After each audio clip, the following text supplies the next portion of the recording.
Continuamos con el texto del padre Marcellino Iasenza-Niro, Il Padre.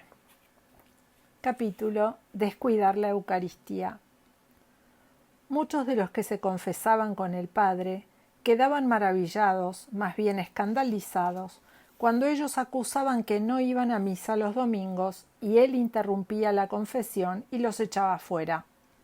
A menudo algunos se quejaban y se oía: «Vengo de lejos, reservé mi turno y esperé a que me tocase, gastando dinero y tiempo precioso, y Padre Pío me echa fuera por un pecado así».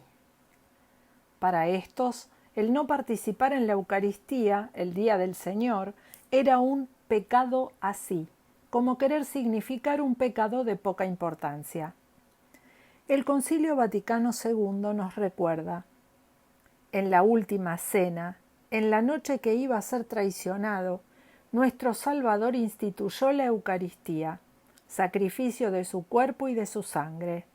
Esto lo hizo para perpetuar el sacrificio de la cruz a través de los años, hasta que Él viniera otra vez, y así encargó a su amada esposa, la Iglesia, el memorial de su muerte y resurrección. Hay que resaltar que en el memorial se repite el mismo gesto de quien lo instituye. De este modo, si Jesús en la cruz se ofrece al Padre para expiar nuestros pecados, nosotros, celebrando la Eucaristía, obedeciendo a sus disposiciones, haced esto en memoria mía, desde el altar levantamos hacia el cielo la misma víctima del Calvario, poniéndola como salvación entre nuestros pecados y la ira divina. Recordemos que la misa es la actualización y la oferta sacramental del único sacrificio de Cristo Salvador. Pero es necesario tener presente que si nosotros, mediante la presencia, no solo espiritual, sino también física, no expresamos nuestra voluntad de ser salvados, quedamos excluidos de la redención realizada por Jesús. La Eucaristía es el corazón y la cumbre de la vida de la Iglesia. Mediante este sacrificio, Cristo derrama las gracias de la salvación sobre su cuerpo místico, que somos nosotros, su Iglesia. Y sin embargo, hablando por ejemplo de Italia, solo el 20% de los católicos va a misa. Mucho menor es el porcentaje de los que van a comulgar, ignorando lo que Jesús dice: «Yo soy el pan bajado del cielo. El que coma de este pan vivirá para siempre».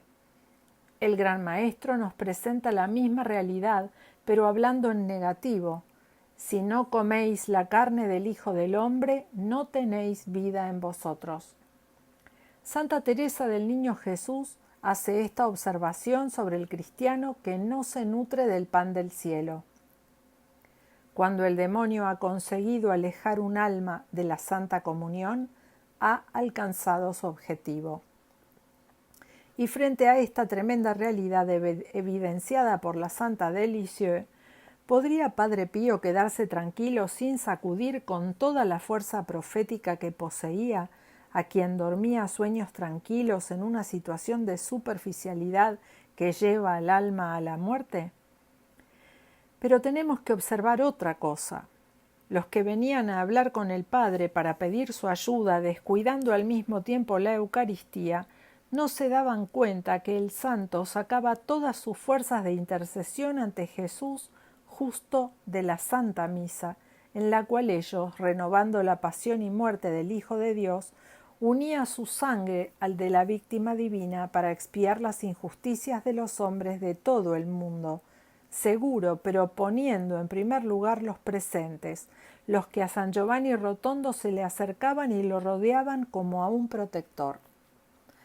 Documentar la severidad demostrada por el santo confesor con los penitentes que descuidaban la Eucaristía podría parecer superfluo, siendo muy amplia la literatura sobre el tema, pero algunos rasgos no hacen daño en este examen de los pecados que el santo consideraba muy graves.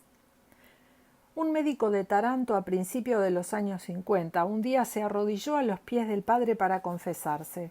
Hizo su acusación y se quedó en silencio. Padre Pío preguntó si tenía algo más que añadir. Con la respuesta negativa le dijo en dialecto tarentino: acuérdate de que en los días festivos no se puede faltar ni a una sola misa, porque es pecado mortal. El joven, que tenía mucho cuidado y era puntual en sus deberes religiosos, quedó un poco sorprendido con lo que le había dicho Padre Pío, pero reflexionando bien se recordó que en realidad algún mes antes, un domingo, no había participado en la Eucaristía. Lo que es verdaderamente singular es lo que le sucedió a Domenico Musto de Nápoles, que había ido a San Giovanni Rotondo movido por la curiosidad de lo que la gente contaba de Padre Pío. Después de pasar algún día en el Gargano, una tarde se unió en sacristía a los hombres que esperaban hablar en confesión con el fraile santo.